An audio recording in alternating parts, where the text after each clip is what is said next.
तुम्हारी अदरक वाली चाय। अब बताओ, तुम्हारा आशा वाला काम कैसा चल रहा है? क्या बताऊं दीदी, थोड़ी मुश्किल आ रही है। कुछ लोग तो मेरी बात अच्छी तरह समझ लेते हैं, पर कुछ लोग तो मेरी बात सुनने को भी तैयार नहीं होते। अब उन्हें कौन समझाए कि मैं जो कुछ भी कह रही हूँ उनके भले के लिए ही तो कह रही हूँ। आप मुस्कुरा रही हैं दीदी, और यहाँ मेरी जान पर बनी हुई है। समझ में ही नहीं आता कि क्या करूँ। अब कल की ही बात ले लो। क्या हुआ? गांव में शांति भाभी पेट से हैं, दूसरा बच्चा है उनका। मैं उनके पास उन्हें बताने गई कि उन्हें कम से कम प्रसव पूर्व 3 जांचें आपसे करवाने चाहिए। हाँ, तो मेरी बात सुनने को वो तैयार ही नहीं हुई, बस मुंह पर दरवाजा बंद कर दिया। बहुत बुरा लगा दीदी। नहीं सलमा, इसमें घबराने की कोई बात नहीं। असल में जब मैंने ये काम नया नया शुरू किया था तो ऐसी मुश्किलें कई बार आई थी। मुझे अच्छी तरह याद है, एक बार मुझे रेखा भाभी के यहाँ जाना था। पता क्या हुआ? क्या हुआ दीदी?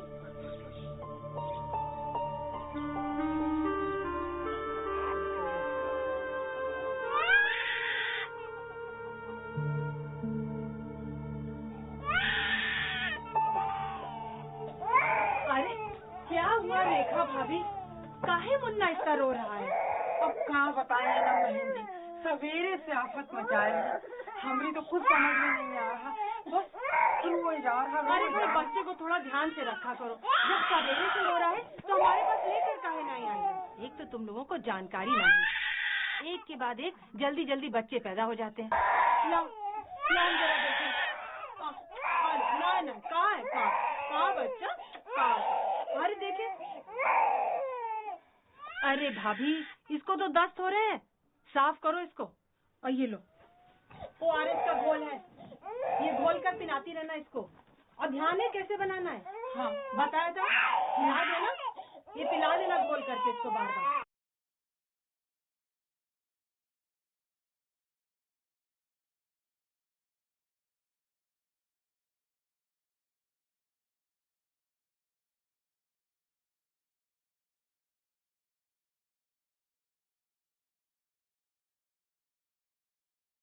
और टीके लगवा लिए थे तुमने इसको? नहीं। अब टीके काहे नहीं लगवाए हैं? कितनी दफा एक बात बताएंगे, जरा बताओ तो हमको। अब टीके लगवा लोगी तो तुम्हारा ही बच्चा ठीक ठाक रहेगा और तुम भी सुखी रहोगी। समझी हमारी बात? गांठ बांध लो, कहे दे रहे हैं, बार बार हम एक बात नहीं बताएंगे। अच्छा अब ऐसा करना, कल महीने का पहला बुधवार है, स्वास्थ्य केंद्र चली आना, हम इसके टीके लगवा देंगे। और जच्चा बच्चा कार्ड बना है इसका? चलो तो वो ले करके आना, समझ रही हो? अब चली आना, हमारी बात जो हम बताते हैं ध्यान रखा करो, इतना टाइम नहीं हमारे पास फालतू। सुन रही हो? क्या ANM दीदी अनिता ने रेखा से सही तरह से व्यवहार किया? रेखा को ANM दीदी अनिता की बात और उसके व्यवहार में क्या बुरा लगा? आपके विचार में ANM दीदी अनिता को रेखा से कैसे व्यवहार करना चाहिए था? ANM दीदी अनिता ने रेखा को कौन से संदेश सही बताए?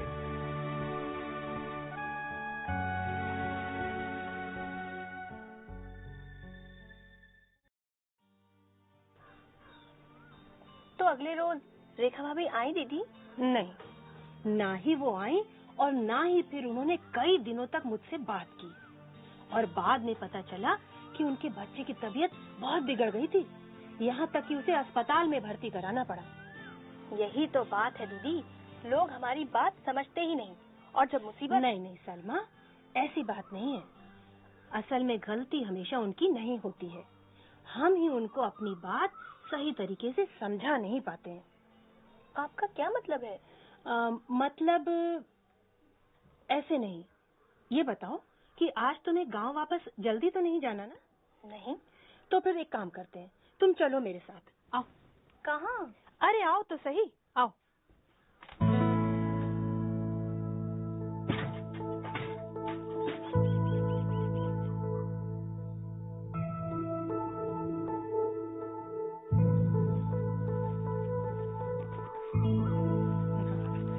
अम्मा ठीक हो?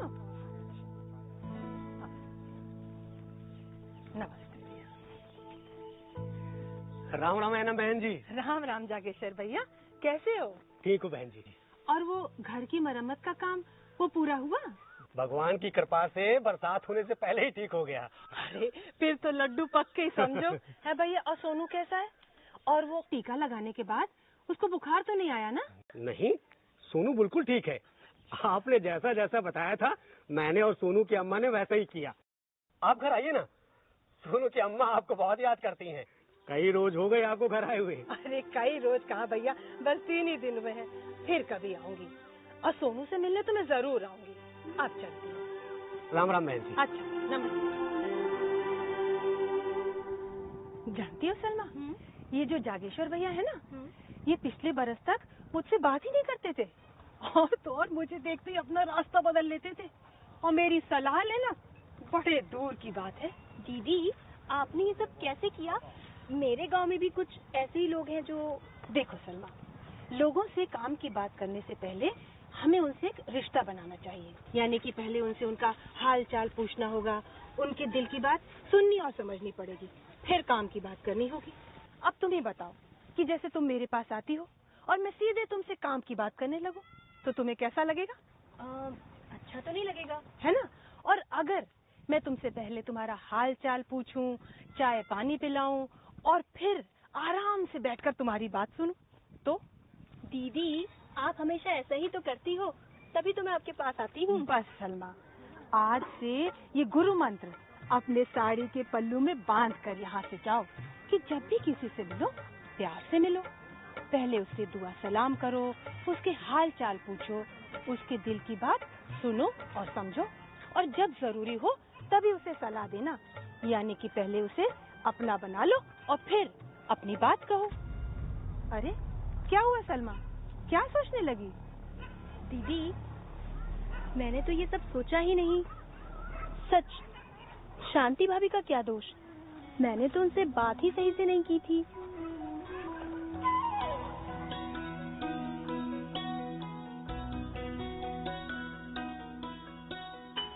तो सलमा, क्या कहा था तुमने शांति भाभी से? दीदी मैंने शांति भाभी से कहा था... ओहो, देखो तो आप में खून की कितनी कमी है। घर में कुछ खाने वाने को नहीं है क्या? बहन जी वो... अरे अब मैं कहाँ तक समझाऊं? अगर अपने खाने पीने का ध्यान नहीं रखोगी तो कल को मुसीबत आएगी, तब मुझे मत कहना। देखो, संतुलित खाना जरूरी है, आराम करना जरूरी है, और वो आयरन की गोलियां दे गई थी, वो खाई? हाँ वो तो... अरे भाभी, अब मैं अपने हाथों से तो नहीं खिलाऊंगी ना, खा लेना, तुम्हारा ही भला होगा। और टीका लगवाने जाना है, याद है ना? और वो प्रसव पूर्व जांच के लिए एएनएम बहन जी के पास गई थी। मैंने बताया था ना कि कम से कम 3 बार जांच के लिए जाना चाहिए। वो छोटू के बापू मानते ही नहीं आशा बहन। बच्चा तुम जनने वाली हो या छोटू के बापू? देखो, पहले बुध को एएनएम बहन जी उपकेंद्र पर रहती है, मेरे साथ चलना, जांच करवा दूंगी।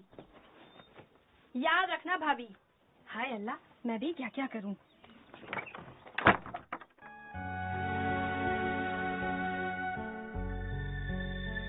आशा बहू सलमा का व्यवहार कैसा था? उसके समझाने के तरीके में क्या कमी थी? इस कमी को कैसे दूर किया जा सकता है? किसी से संपर्क के समय किन बातों का ध्यान रखना चाहिए?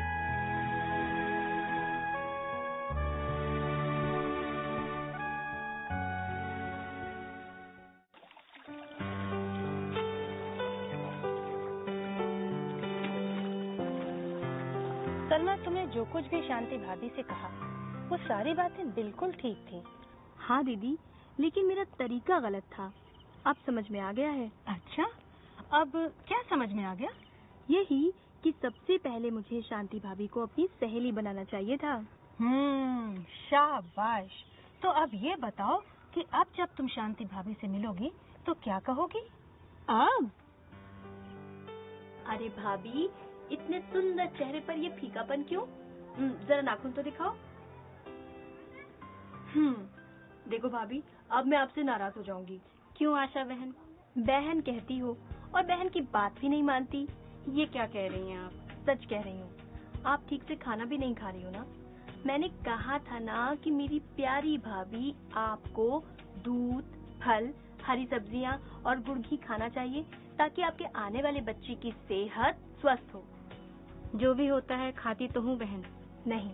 नहीं खाती हो, और ये मैं पूरे हक से कह सकती हूँ। अरे बाबा, अब तो भैया भी सब समझने लगे हैं। पता है, कल मिले थे मुझे। अच्छा, क्या कह रहे थे? कहना क्या, चिंता में थे बेचारे। कहने लगे, बहन जी मैं तो अब सब समझता हूँ, पर आपकी शांति भाभी अब भी अपना पूरा ध्यान नहीं रखती हैं। ऐसा कहा उन्होंने? ध्यान तो बहुत रखते हैं मेरा ही मन नहीं करता सब खाने को। भाभी, औरत जब पेट से होती है ना, तो उसे 2 जिंदगियों का ध्यान रखना पड़ता है। इसलिए समय पर और सही भोजन बहुत जरूरी है ना? हाँ, ये तो है।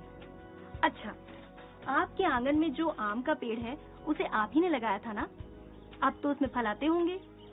हाँ, इस बार काफी हुए हैं। होंगे नहीं क्या? आपने वक्त पर पानी दिया, खाद दी, धूप छांव का ख्याल रखा, तो फल भी आए, है ना? हाँ, है तो भाभी, ऐसे ही जब आप अपनी सेहत का ध्यान रखोगी, तो ही तो आपका होने वाला बच्चा सेहतमंद और स्वस्थ होगा। बच्चा आसानी से होगा, घर में खुशियाँ आएंगी और हमारी प्यारी भाभी का मन खुशी से नाच उठेगा, और फिर हम सब मिलकर सोहर गाएंगे, है ना?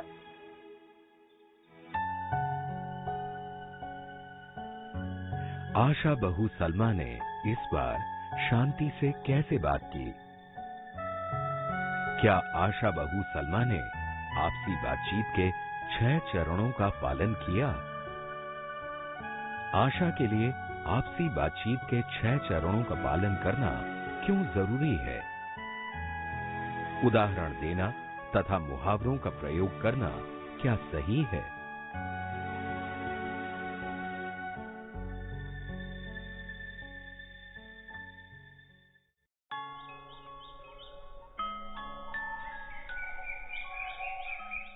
शाम होने को है, आज रात यहीं रुक जाओ ना। नहीं दीदी, कल सुबह मुझे शांति भाभी, सुलोचना जीजी और राहुल की मम्मी से मिलना है, और फिर पंचायत की मीटिंग भी है।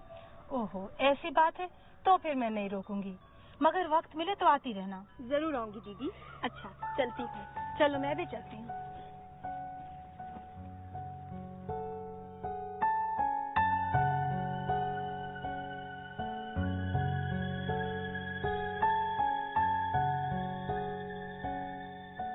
आज जाते हुए सलमा के चेहरे पर एक नया जोश और नई उमंग थी। मैं जानती हूँ, वो सुबह होने का इंतजार कर रही है। बस मुश्किलें सभी कामों में आती हैं, पर थोड़ी सी समझदारी, पूरी जानकारी, जोश और प्यार से हम अपनी सारी परेशानियों और मुश्किलों पर विजय पा सकते हैं।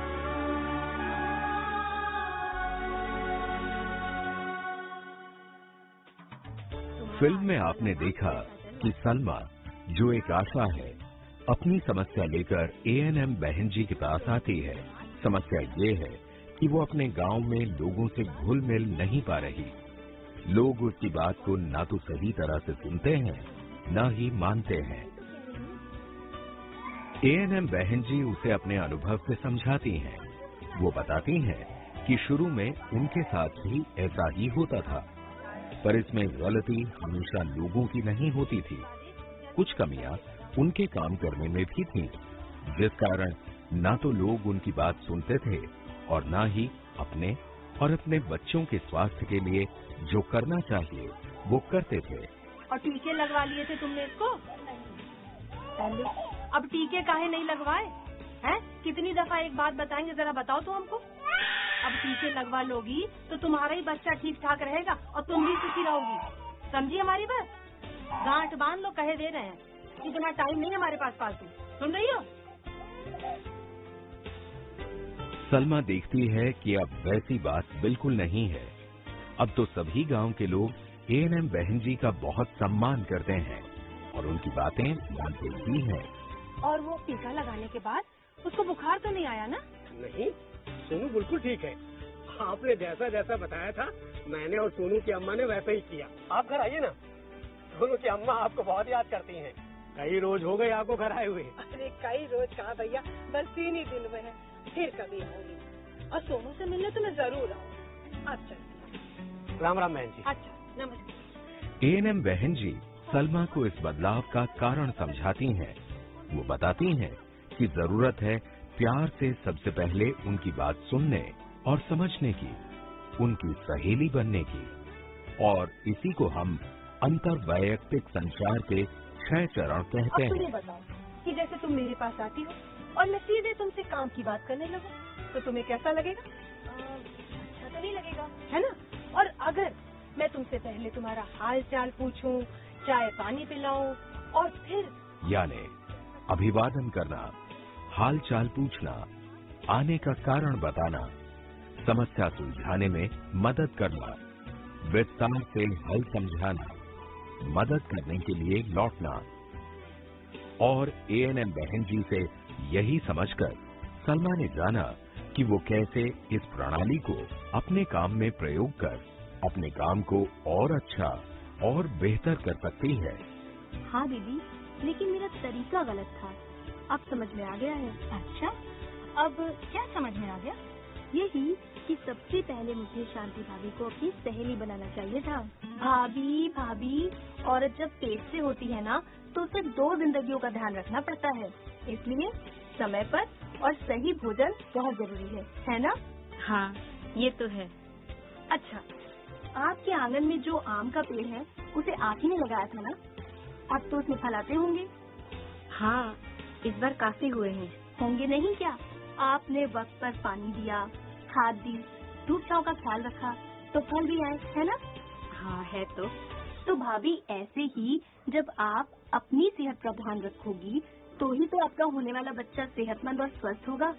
बच्चा आसानी से होगा, घर में खुशियाँ आएंगी और हमारी प्यारी भाभी का मन खुशी से नाच उठेगा, और फिर हम सब मिलकर सोहर गाएंगे, है ना?